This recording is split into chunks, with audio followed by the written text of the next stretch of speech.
Of all the ironies about Diana, perhaps the greatest was this. A girl given the name of the ancient goddess of hunting was, in the end, the most hunted person of the modern age. She would want us today to pledge ourselves to protecting her beloved boys, William and Harry, from a similar fate. And I do this here, Diana, on your behalf. When her marriage to the future king began to fall apart, Diana, Princess of Wales, began to separate herself from the confines of royal traditions, escaping the gilded cage, determined to use her influence for good. She focused on shining her spotlight upon those in need, particularly where their causes were sometimes deemed by others to be too difficult or controversial. One of the things our mother taught William and I was the value of doing good when no one is watching. She achieved so much in her life, from helping to shatter the stigma around AIDS, to fighting to ban landmines, and supporting the homeless. She touched the lives of millions. The truth is, though, that she was taken at only 36, just slightly older than I am today. And of course, we can never know what our mother would have gone on to do. She visited hospitals late at night to comfort patients. She spent hours writing letters to privately support the work of others. She achieved a lot by shining a spotlight, but she worked just as hard when the cameras were gone. As a mother, her energies were devoted to her boys, the most important part of her life, and she laid the foundations for them to grow into strong, resilient, and kind young princes, instilling into them qualities that would help to shape a truly modern monarchy.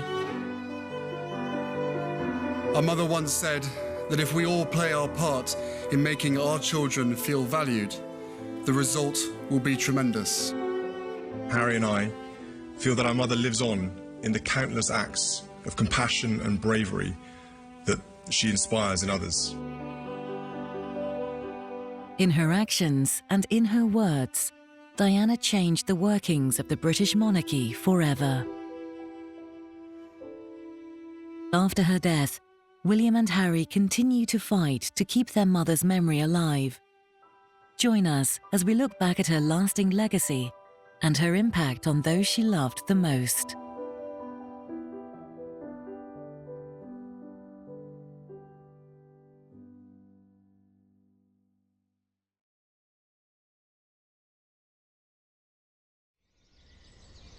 Don't call me an icon. I'm just a mother trying to help. I was shown into this room at Sandringham House by a very over-attentive butler. And as I walked into this room, there was Diana sat on a sofa. William, aged 5, was attempting to play a piano, let's put it like that. And Harry, aged 3, was stood on a small coffee table, destaminizing this vase of royal lilies. And I didn't say anything. The butler said, "Oh, this is Inspector Wolf from London." And she said, "I don't envy you, looking after my children. They can be a bloody nuisance." And I was about to say something, at which point William turned round off this piano stool and said, in a sort of this just William way, "No, I'm not a ruddy nuisance." And Harry sort of chuckled in on the back of that. And at which point he falls off this table, and the vase of flowers falls off this table. And I'm thinking, God, what's happening here? At which point Diana says, "Come here, both of you." And they got off and run out, pursued by their mother. And I haven't said a thing. That set the scene, really, to what, Diana was like. The normality of this situation was something that was so far out of my mind. I didn't think for one moment something like this would happen within a royal palace. Diana had this idea that she wanted everybody within the household to be part of this family. So, in essence, we were all, part of this wider family. The chefs, the dressers, the chauffeurs, the housekeeper, the gardener, whoever else came in. We were all part of this gathering. I don't think it suited the Prince of Wales that much. I mean, he was very traditionally royal. And, it was a sort of very much an upstairs, downstairs arrangement with him. With Diana, it was different. You know, she wanted William and Harry to sort of move around the house and talk to the housekeeper and insistent that they refer to them by their first names. And so, in that sense, it was quite a jolly place to be honest. It was so different from other royal households. Diana particularly was a modern parent, but she was a modern aristocratic parent, and she did use nannies. They lived in Kensington Palace in London, and they also had a country house, Highgrove, in Gloucestershire. And in both of those houses, there was a floor, the top floor of the house was given over to the nursery. And it had bedrooms and sitting rooms and dining rooms, and it was where the royal children spent most of their time with their nannies and with the chauffeurs and close protection officers. So it was a traditional sort of childhood, but with lots of love from both parents. Diana was very demonstrative as a mother. I think she had never been properly mothered herself because her own mother had left home when she was 6 years old. So she didn't really know what being a mother was, and I think she probably was much more like a big sister to her boys than a mother. Diana was a wonderful mother. She was a very hands-on mother. She absolutely adored her children. I think, in retrospect, it's very easy to see Diana as absolutely perfect. And I think she has been airbrushed to be absolutely perfect. But at the time, I think a lot of people felt that she rather smothered her boys rather than mothered her boys, which she didn't. But it could look like that. She also used them as a weapon against Prince Charles.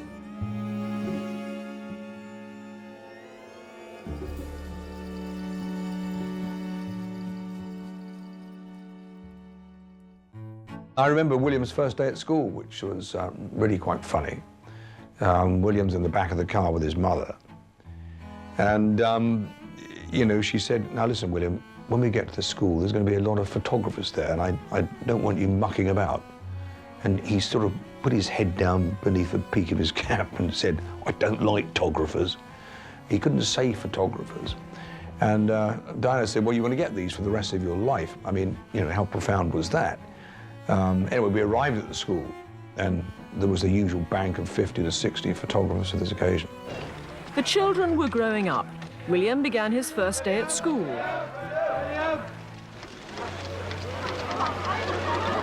Now, his arrival at the school was so different from Harry's, and this gives you an idea of their different characters, because when Harry arrived at the same school sometime later, with the same brief, I guess, from his mother, what does Harry do? He has that sort of fantastic ceremonial leer out of the window, putting his tongue out of the press. The children didn't always behave in a royal way. This was Harry. It was soon Prince Harry's first day at kindergarten too, and as well as his parents, William was there to give his brother support. The royal wave still needed development. Anywhere I see suffering, that is where I want to be, doing what I can. Princess was carrying out more and more official engagements on her own. Her interests were with the very young and the very old, and those in hospitals and hospices. Sometimes she was called upon to try out equipment herself. This machine tests lung performance. The 1980s saw the winds of change throughout society, but perhaps the most frightening and tragic was the arrival of the AIDS epidemic. Thousands were infected, and many were dying, and seemingly there was no cure and no hope. I think what's interesting, that in the mid-80s, Diana had, you know, ticked all the boxes of opening fates, you know, supermarkets, all the things that, you know, from that book of How to Become a Princess was handed to her at Buckingham Palace, not that it was, of course. You know, she thought, well, hang on a minute, I've done all that, I'm going to do something different. And then in the mid-80s, on one of her frequent visits to see Her Majesty the Queen asked, and I remember taking Diana on this day to Buckingham Palace, driving through the garden gate door on the side of Buckingham Palace, parking the car under the tree. Diana went in, I sat in the car, read a newspaper. She was very buoyant when she went in, came out not very so buoyant, so I said, "Oh, what's up with you, you know?" And she said, "Well, you won't believe what just happened to me." I said, "No, I probably wouldn't, but what happened?" She said, "Oh, well, the Queen asked me what I was doing, and she said I wanted to get involved in fundraising for the AIDS charities." Well, let's not forget, this was the sort of mid-80s, or just after the mid-80s, when, you know, talking about AIDS was something that people found quite difficult to talk about. You know, homophobia was pretty rife at that time. AIDS has raised some enormous emotional, moral, and spiritual issues that transcend the physical disease. The vicious circle of fear, prejudice, and ignorance has increased the spread of AIDS to an alarming level. The uncharitable have found the AIDS issue fertile ground to air their prejudices. If their views were voiced to help fight the disease, that would be fine. However, too often their attitudes reveal only their own narrowness of mind and a sad lack of common humanity. But Diana had spoken to quite a number of people involved in AIDS research and charitable causes. She had visited the London Lighthouse. I'd been with her, so she was very keen on fundraising to find a cure for this disease, but more importantly, to find places of refuge for people dying with AIDS. Had spoken to Elton John and other people, etc., involved in this charity, and that's what she wanted to do. And the Queen then turned around and said, "Well, you know, why don't you do something nice?" Well, that was a complete blow up for her, because that made her even more determined to get involved with it. The Princess of Wales felt not the slightest apprehension about her visit to the Middlesex Hospital and its AIDS ward, according to press reports. All the speculation had centred on whether she would wear gloves when shaking hands with the staff and patients on the new ward. But as she entered, to the delight of the staff, she clearly wasn't wearing gloves. And she shook hands with all the nurses, doctors, and all 10 patients on the ward. She stayed more than an hour, but was not filmed with any of the patients. They were worried about public exposure. Only one agreed to be photographed. Ward visit was private. That's what the patients wanted, that it was purely private. She met 10 patients. She shook hands with all of them. When appropriate, when they were in bed, she sat on their bed next to them and was very natural indeed. HIV does not make people dangerous to know, so you can shake their hands and give them a hug. Heaven knows they need it. What's more, you can share their homes, their workplaces, their playgrounds, and their toys.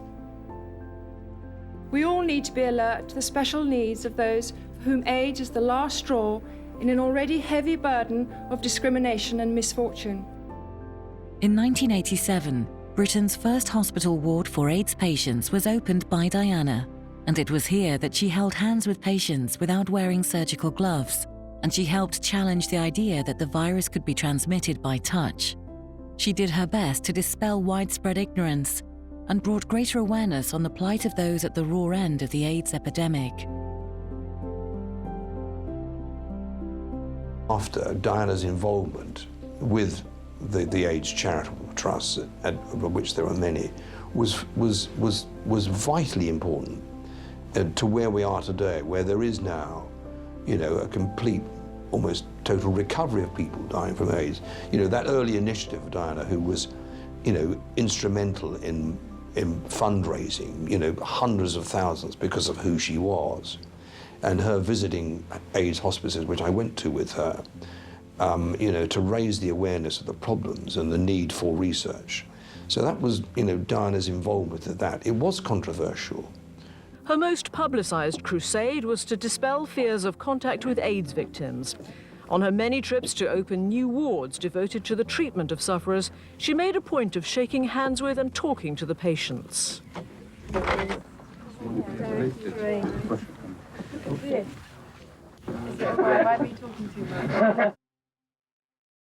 Harry himself, you know, sort of picked up that mantle where Diana left with. So he's involved in that, in the sort of the AIDS issue, even today in the 21st century. When my mother held the hand of a man dying of AIDS in an East London hospital, no one would have imagined that just over a quarter of a century later, treatment would exist that could see HIV-positive people live full, healthy, loving lives.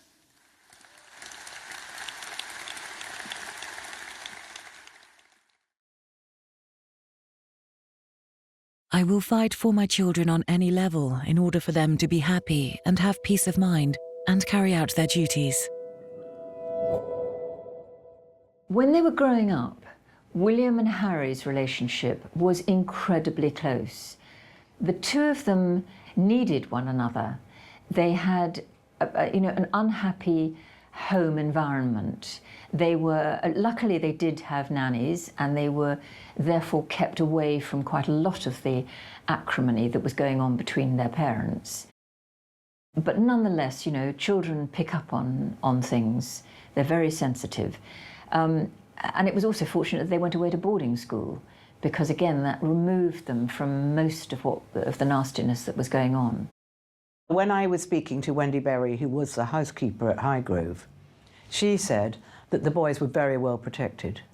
And they really didn't know what was going on, the fights and things between their parents. They didn't know because there was always someone to whisk them away. A protection officer or a nanny. It's not like being in a little council house, when they can hear this shouting through the walls. They were always whisked away. So I think that William and Harry didn't suffer quite as much as we said that they did, because they weren't aware of it. I think in adulthood they're very aware of it, but at the time they were quite protected. They did rely on one another. They were very close. The two are very different characters, but they complement one another very well. And they've always had a great banter. They tease each other mercilessly. I was very fortunate to go with Diana to Richard Branson's island, Necker Island in the British Virgin Islands, but literally half a mile across the lagoon at Byrus Creek were 60 to 70 of the world's press, media, paparazzi, whatever you want to phrase it. And she said, I'm not giving any photo calls, Ken. I'm not doing anything.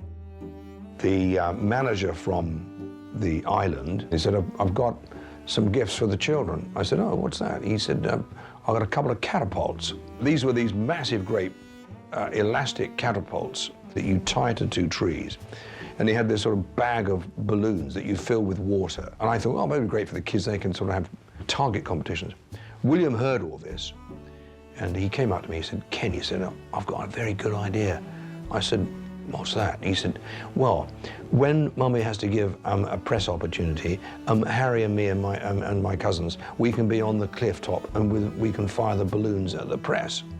So I got on my boat straight over to Byrus Creek, and then there spoke to the late James Whittaker of the Daily Mirror, a formidable character.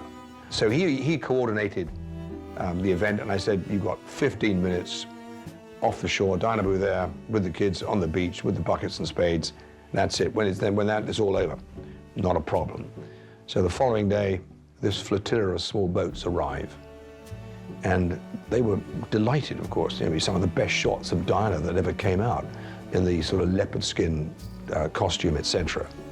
And there they were, assembled in this flotilla, and all was going well until suddenly, I heard this word, fire, from the cliff tops, and there Harry and his friends released this salvo of watercolored balloons that landed right in the center of this flotilla of cameramen who incidentally found it incredibly amusing. And one of the balloons hit Whittaker. And of course, that was his pisto resistance, because he then shouts up something, I've just been flayed by the future King of England. And of course, everybody started laughing on Diana on the beach, her mother, her sisters, her brother. It was an incredible experience, all because of William's idea. One of Diana's challenges was to maintain an air of optimism and laughter with her children, whilst her marriage to Prince Charles was very publicly and irrevocably falling apart. With a Diana shirt that doesn't match, I can understand that. Oh, I thought it did. I'm teasing, No, I thought it did. You haven't seen the socks yet. No, they certainly don't go. Tintin. Yes. Tensions were high, and soon the two parents were barely speaking. They managed to plan a skiing holiday together. But the tensions and conflict were made worse when Diana's father, Earl Spencer, died, and Charles accompanied Diana home, trying in vain to comfort her along the way. The Prime Minister at the time, Sir John Major, announced their separation at the end of 1992. One scandal after another was revealed to the world by the ever-hungry tabloid media, and Charles and Diana finally divorced in 1996. I think they were both very sad. Diana, in particular, never wanted to get divorced. In her heart, although she was with another man, Charles was the one that got away, and she always had a place in her heart for Charles. And it wasn't what she wanted, and she felt a failure. They both felt they'd failed. And they both felt they'd failed their children. So it was very, very sad for both of them.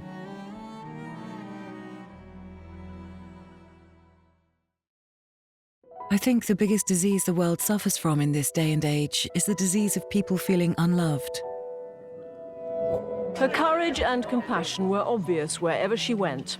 This was an Indonesian leprosy hospital where her refusal to worry about close contact with patients was reckoned to have helped change attitudes to the disfiguring disease. Leprosy, yes, people always thought that this was sort of, why is Diana getting involved in some sort of biblical problem? Well, in Nepal, when I was with her in Nepal, there are people today suffering from leprosy. It's hard to imagine, but, her patronage, helps people that we don't even dream or think about. For Diana, Princess of Wales, leprosy and the need to rid the world of the stigma that blights its sufferers has become something of a personal crusade. Addressing an international conference in London this morning, she called on people to show greater awareness and perhaps, like her, extend a caring hand. Leprosy is not something of the past. It has not disappeared from the list of medical diseases. It's not a condition that only exists in the Old Testament of the Holy Bible. It's always been my concern to touch people with leprosy, trying to show in a simple action that they are not reviled, nor are we repulsed. Often people think about Diana living here in the United Kingdom, have no idea that her work involved in foreign missions to do with leprosy, helps people, far, the back streets of Kensington Palace or whatever. So, it's quite important. Her role, she had to have something to do as a princess. And, for her, yeah, the fun bits of the supermarkets, walking down the streets of Glasgow, whatever, shaking people's hands was great. But getting involved in these major issues of AIDS, the homeless, and so forth was very important to her. Until her death in 1997, Diana was patron of the Leprosy Mission. She very publicly made a point of shaking hands with leprosy patients on her visit to Indonesia in 1989. And she continued her quest to lead by example by having physical contact when visiting leprosy hospitals and missions in Nepal, Zimbabwe, and India. Diana felt she could make a greater difference by being less diluted and simply focusing all her energies into a small number of important causes. She reduced the number of charities she directly supported from over 100 very worthy organizations down to 6. The Leprosy Mission was one of the remaining 6 until the very end of her life, a testament to her dedication to the cause. She became more involved with the serious aspects of royal patronage, willing to visit the less fortunate and give them encouragement. She was patron of Turning Point, an organisation that helps the mentally handicapped, as well as people recovering from drug or alcohol addiction.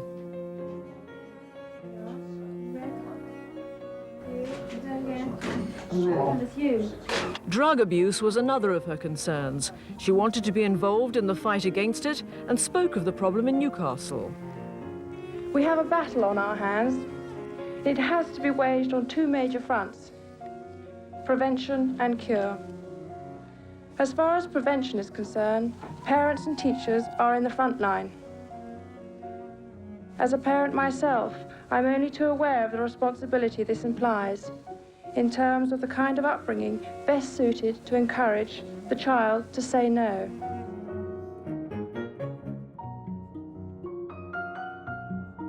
William and Harry were keen to ensure her memory lived on, and they worked to include the Leprosy Mission as one of the beneficiaries of funds raised at the Concert for Diana in 2007.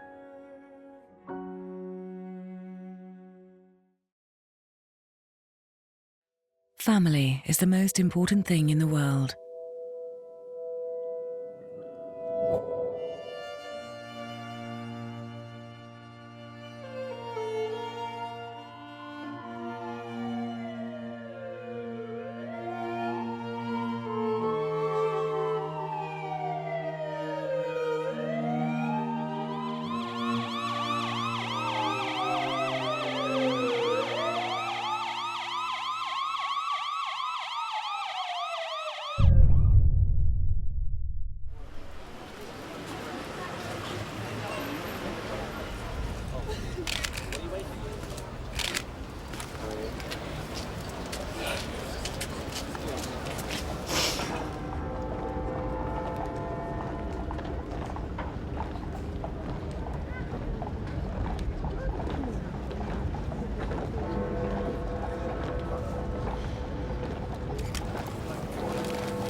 Charles. Trouble. Shut up. Charles. Thank you so much. Thank you. Harry. Sorry. William. William. Thank you so much. Thank you. Oh, hold on. Thank you very much. Thank you. William, we love you. Love you. I couldn't believe that somebody like her could die so tragically in something as mundane as a car accident. I was renovating an older property in Dorset. I had no telephone, no mobile phone. It was the era of the pager. And at about 1 o'clock in the morning, this pager danced across the wooden floorboards where I was sleeping. And it actually said, you know, ring my office urgently. So I literally had to walk up to the phone box in the village because I didn't have a phone. And I spoke to chief superintendent at my office. And he said, thanks for calling. He said, got some bad news. I said, oh, I bet it is. And he said, no, your boss has died in Paris. Well, why is he telling me the commissioner of police has died in Paris? I couldn't work it out. I said that to him. He said, no. He said, the Princess of Wales has been killed in a car crash in Paris. Then it did sink in. And my immediate reaction was, well, that's impossible. You know, if you can't die in a car crash, you know, no, I just couldn't believe it. He said, well, you have to believe it. Then I was part of a team that was coordinating the funeral. And my particular role was, I was the liaison coordinator for the internal security at Westminster Abbey. William and Harry spoke to their mother on the phone the evening before she died, completely unaware it would be the last time they would speak to her.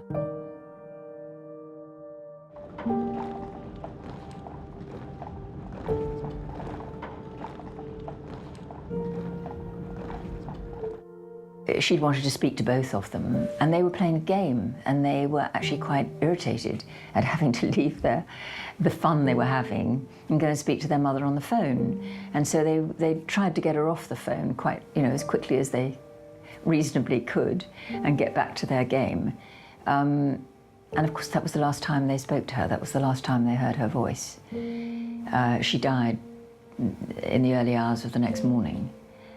And you know, how does any 15-year-old and 12-year-old cope with that, it was devastating for them, obviously.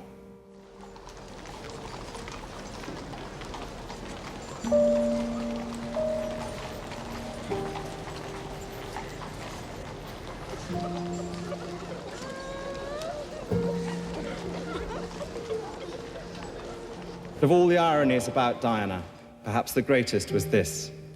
A girl given the name of the ancient goddess of hunting was, in the end, the most hunted person of the modern age.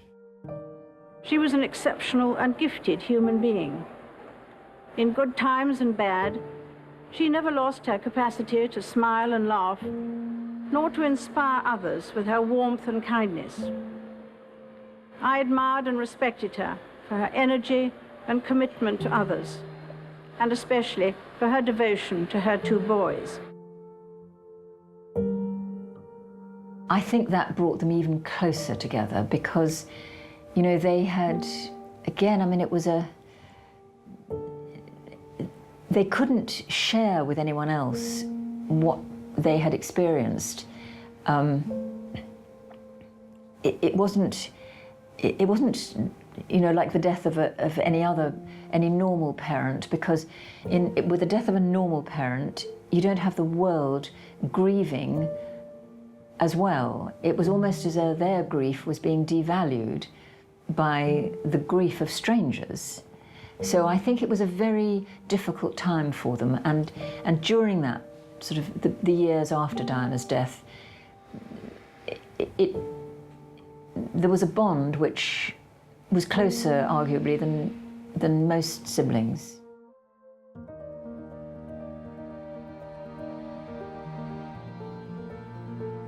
It was an extraordinary event. For me, the eulogy given by her brother, Charles Spencer, was incredibly powerful. I mean, he held back, didn't hold back at all about the role of the monarchy and the criticism he had for the royal family and the media. And this was being relayed outside. So, you know, what I remember was this, it was like a sort of dry leaves falling on a sort of corrugated tin roof. But it was actually the clapping outside of people that were applauding Spencer for what he was saying. It must have been very difficult for the Queen and other members of the royal family to listen to this.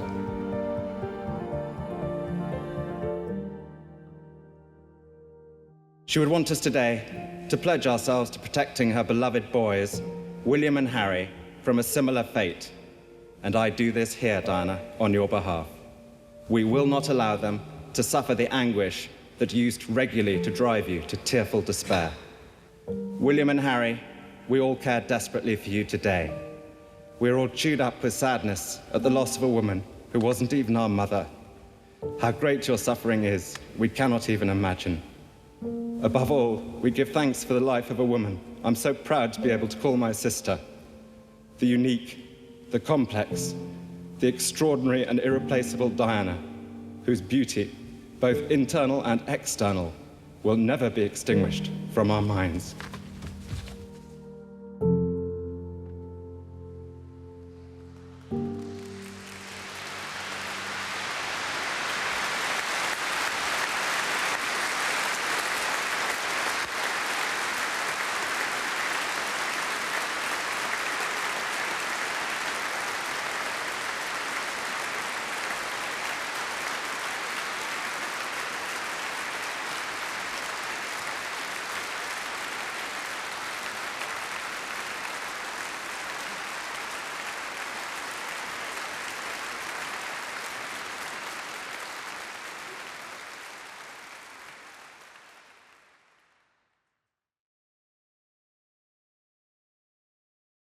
I want my boys to have an understanding of people's emotions, their insecurities, people's distress, and their hopes and dreams.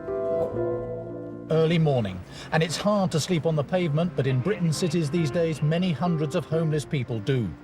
As the winter comes on, it's not a life to be envied, especially perhaps at this particular time of year. This Christmas, the homeless charity Centrepoint is focusing on young runaways, as the organisation puts it, running from uncaring homes to dangerous streets. Today, Princess Diana lent her high-profile support to try to stop these runaways from becoming permanently homeless, to raise funds to give them somewhere to stay and someone to listen. She was an incredibly generous individual, not only with the material things of giving, but with the generosity of actually listening and her time. And I saw that literally time and time again with hospice work, with Help the Aged, particularly good with dealing with elderly people, the homeless. The number of occasions I went with her, completely unannounced, with no press, to charities in Victoria. She was very friendly with the late Cardinal Basil Hume, the Catholic Archbishop, and we went to his charity in Victoria, and you know, witnessing 7 o'clock in the morning, you know, the homeless getting a change of clothing, eating something. One of Diana's most important and memorable charitable endeavours was her work with the homeless. It was one of the charities that she exposed William and Harry to at a young age, as she felt it important for her boys to see how homeless young people live in the most challenging circumstances. The age of homeless youngsters is coming down. Children as young as 11 have called on Centrepoint this year. Money is not the heart of the matter. It is the lives of young people which are the greatest cause for concern. Through supporting Centrepoint, we are investing in the lives of young people, perhaps our nation's greatest natural resource. So, ladies and gentlemen, as the season of goodwill swings into gear, I hope that all of us will be mindful of the Englishman who doesn't have a home to withdraw into. And interesting there is, they're not interested. The homeless aren't interested in royalty. They're not fazed by, you know, Diana, the Prince of Wales, or William, who was there as well. These men and women that have fallen on hard times, what's crucial to them is keeping dry, getting a new change of clothing, and something to eat. They're not interested in shaking hands and having silly talk with royalty. But Diana knew by being there, by showing William what it was like, in order to be fed, in order to wear something warm, in order to be somewhere that's warm, costs money. And that's where Diana had the role, because she could generate finance because of who she was, and actually did it because she firmly believed in it and knew that there's no point going on and shaking hands with somebody that's down and out. They don't want that. They want something to eat, they want something to wear, they want something to live. And that's where she could be the provider. William says he cannot even begin to imagine what it must be like to sleep rough night after night, but says his experience has deepened his understanding of homelessness. In 2005, Prince William went on to become patron of Centrepoint. And in 2009, he opted to sleep rough on the streets of London for a night, highlighting the vital work undertaken by Centrepoint. In 2019, he also became patron of The Passage, a homeless prevention charity that's helped thousands of people in need. Some of my earliest memories relate to times that my parents spoke to me, or even better, showed me what it meant to have both privilege and responsibilities. I remember being taken by my mother to a homelessness shelter at a young age, her explaining to me why the people I met there matter, and why no society can be healthy unless we take other people seriously. It's vital that the monarchy keeps in touch with the people. It's what I try and do. Tie into to make sure right at the back we're still hearing the voice. We've decided that it's going to be called Concert for Diana, because obviously the evening is going to be purely about her. And as we both want to make sure, first and foremost, the evening is for her. It's to remember her and to commemorate her life and celebrate it. I think you're also hoping to raise some money for some charities as well? Yeah, we are. We're raising money for Centrepoint in Centre Bali, I'm patron of Centre Point and Harry's patron of Centre Barley. And they're both charities that continue on from my mother's legacy. And also for the Diana Memorial Fund and her 5 main charities that she was patron of, or had a great deal of interest in just before she died. We wanted to represent exactly what our mother would have wanted, how she was and all that sort of things. So therefore, the church service alone isn't enough. We wanted to have this big concert with, full of energy, full of sort of fun and happiness, which I knew she would have wanted. And on her birthday as well, it's got to be the best birthday present she's ever had. And with it, we can, by the 2 of us organising it, we wanted to have the fact that the evening is all about our mother. The main purpose is to celebrate and to have fun and to remember her in a fun way. In the years that followed Diana's death, the 2 princes remained extremely close. They helped support each other through the overwhelming grief of losing their mother, and they tried to look ahead to a future in which they could keep her memory alive and follow her passion for helping others. On what would have been her 46th birthday, in the year that marked the 10th anniversary of her death, the 2 brothers paid tribute to their mother by organising a fundraising concert in her memory.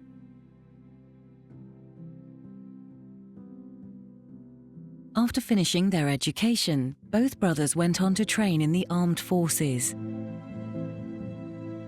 There's a long tradition of senior members of the royal family going into the armed forces because, after all, the monarch is head of the armed forces. And it's a useful place, really, for them to be because, certainly in modern times, because they are away from the prying eyes of the public and the press. Prince Harry was on the front line in Afghanistan during his military career, whilst William went on to become an air search and rescue helicopter pilot after an initial term at sea in the Royal Navy. The time came when the 2 princes needed to take on greater responsibility and to take on their share of royal duties. Well, William, like his brother Harry, when it was clear that they were going to be part of this new royal structure, because, when the Duke of Edinburgh officially resigned or retired from royal duties at the age of 95, I think he was, the Queen made it quite clear at that time she wanted, the younger, more active, fit royals to take on a greater responsibility of the role, and which I think, was fair. And the Prince of Wales acknowledged that, even William acknowledged it, and Harry acknowledged that. But when this happened, I don't think any of them really had a clear plan of what or how they were going to do this. And of course, what they did do was actually literally pick up the template from their late mother and look at her charitable works that she abandoned in 93, 94. Both William and Harry dedicated a great deal of time to various charities and organisations, the majority being picked for the extraordinary impact and work done by their mother, Princess Diana. But in one sense, Harry and I feel that our mother lives on in the countless acts of compassion and bravery that she inspires in others. And it is why we are so pleased that her name is being put to good use by the Diana Award to recognise young people who are making a mark on the world around them. It is this spirit of quiet selflessness that unites these 20 recipients of the Legacy Award.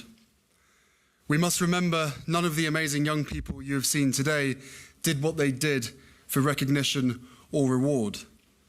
I think the time when that bond started to fracture a bit was when Harry probably came out of the army and started going into royal work.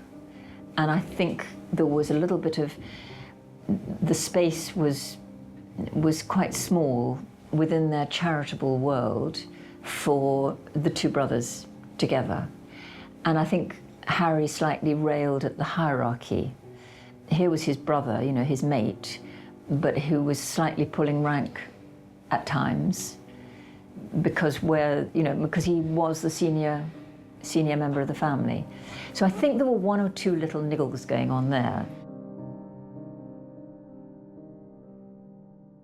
Following Harry's marriage to Meghan, There seems to have been a gradual shift in the royal brothers' relationship. After a few years together as working royals, and in an unprecedented shock move, Harry and Meghan left the gilded cage. There were rumours that Meghan was bullying some of the staff. Her method of working was not what they had been used to. Whether it was because she was American, whether it was because she was a movie star who treated people in a different way, it was not what had happened in the past within that royal household. And I think William, when he heard that some members of staff were being reduced to tears or not enjoying their life anymore, I think he got very angry. And he confronted Harry and told him what was going on. And Harry, I think, was protective of Meghan. So that is where I think the seeds of it all, of a fracture in this bond that had been so close, came from. In a tell-all interview with Oprah, the couple discussed the trappings of royal life and the need for an escape. Among other things, they accused someone in the family of being racist. It was a terrible interview, which really did huge damage to the monarchy, to Britain as a whole, because Meghan talked about the country really being racist, and did huge damage to his relationship, to Harry's relationship with his father and with William. The trust and loyalty once felt by William was lost. The unbreakable bond between the brothers appeared to have broken.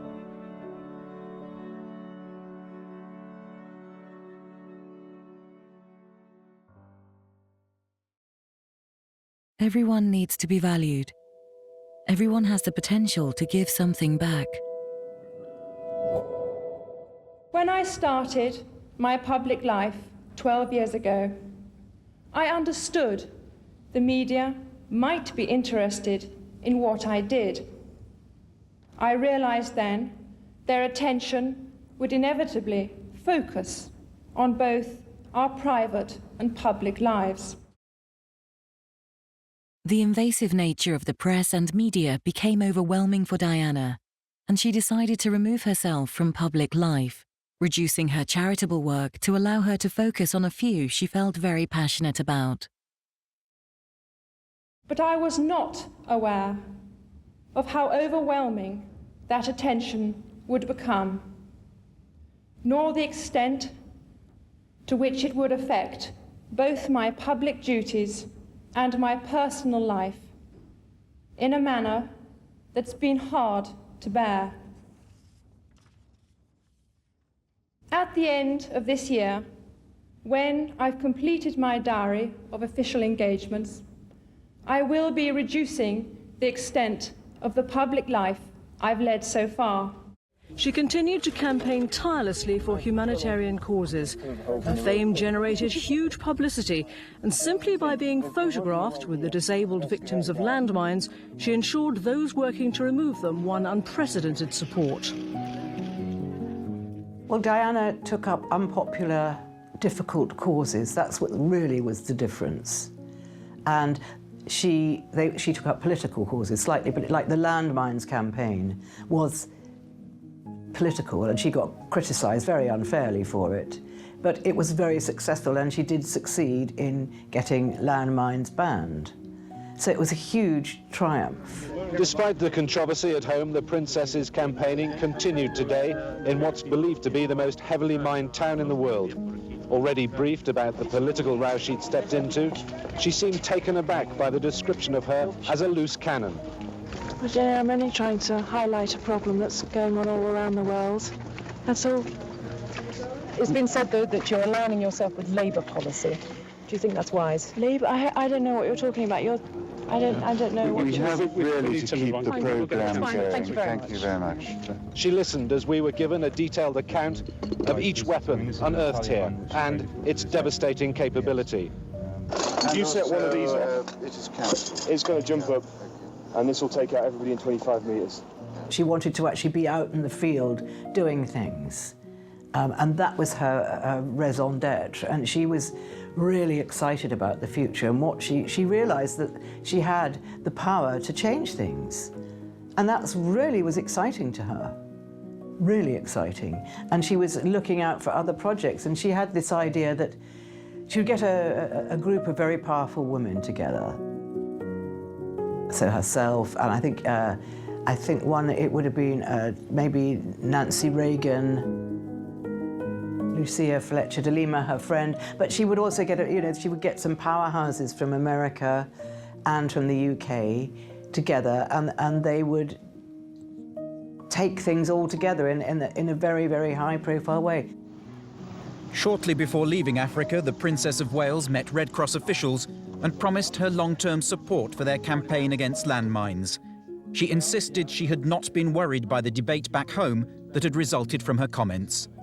I saw it merely as a distraction because I'm not a political figure. I am a humanitarian figure, and always have been and always will be. No, she should be on the other side. Should be on the side of the track. Can't we just get...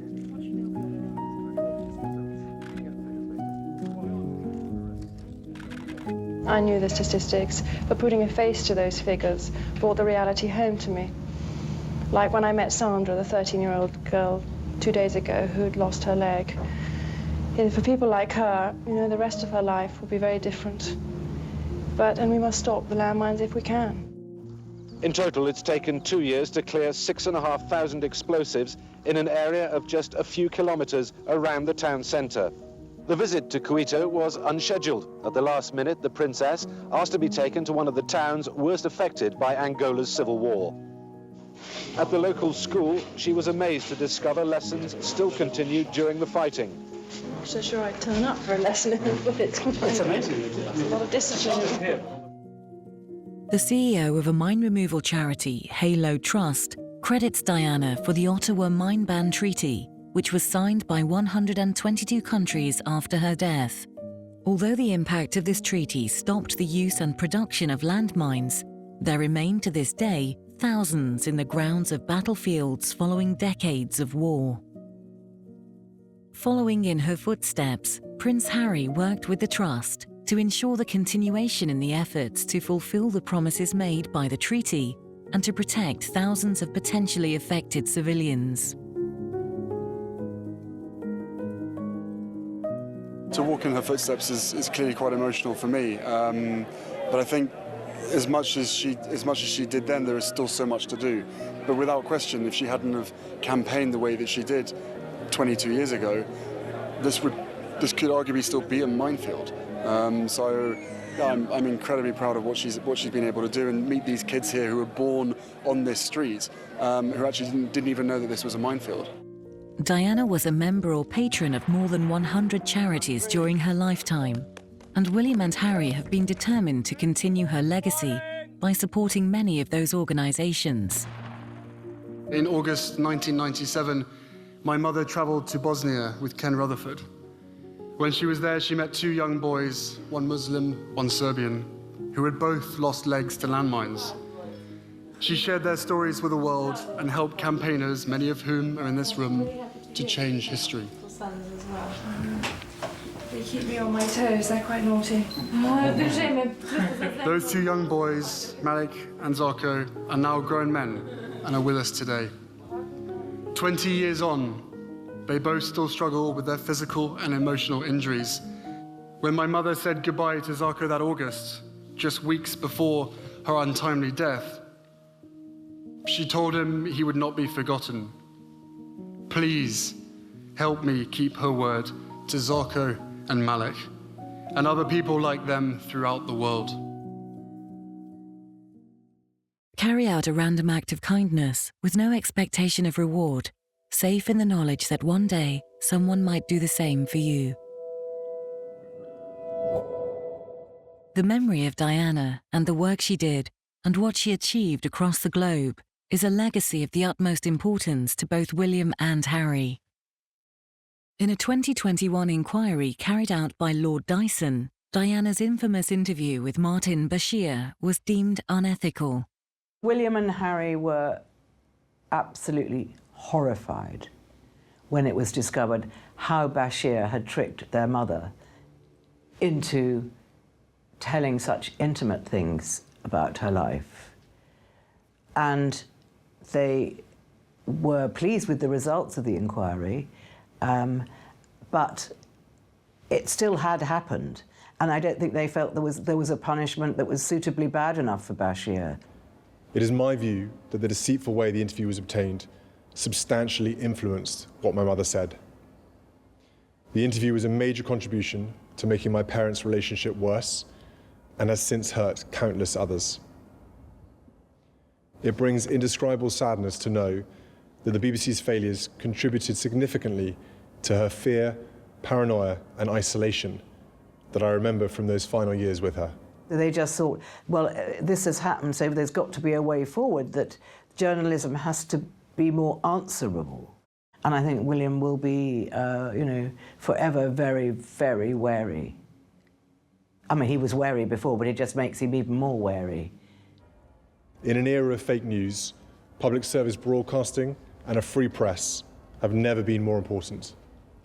These failings, identified by investigative journalists, not only let my mother down and my family down, they let the public down too. Both William and Harry immediately released statements on the outcome of this inquiry.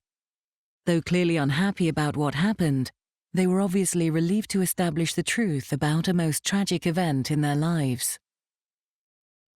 Despite the rift in their relationship, in July 2021, on what would have been the princess's 60th birthday, William and Harry were united in the unveiling of a statue of Diana at Kensington Palace, in memory of the life and achievements of their beloved mother.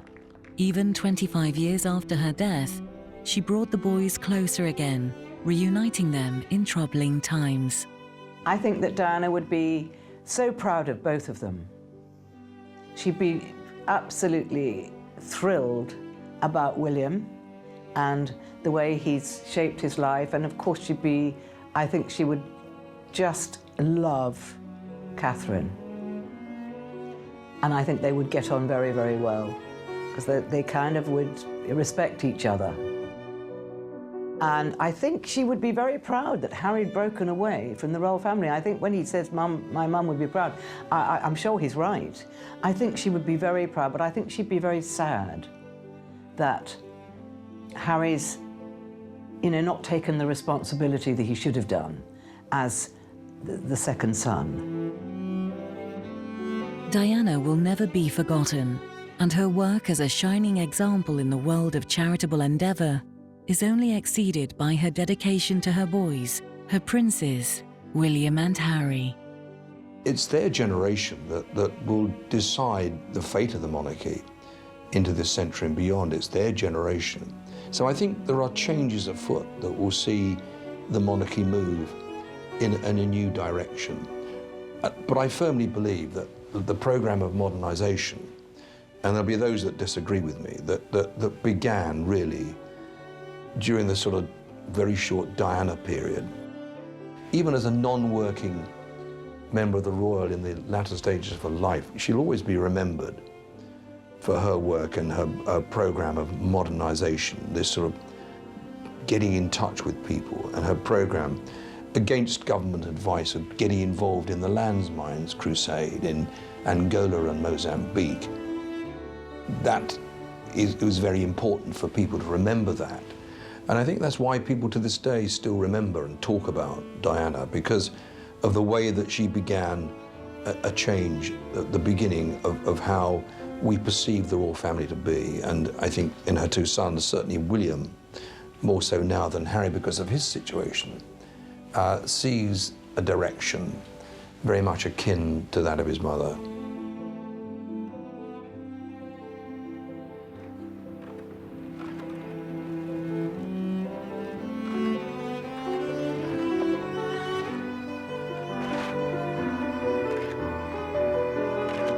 She never once allowed her unfaltering love for us to go unspoken or undemonstrated. She will always be remembered for her amazing public work. But behind the media glare, to us, just two loving children, she was quite simply the best mother in the world.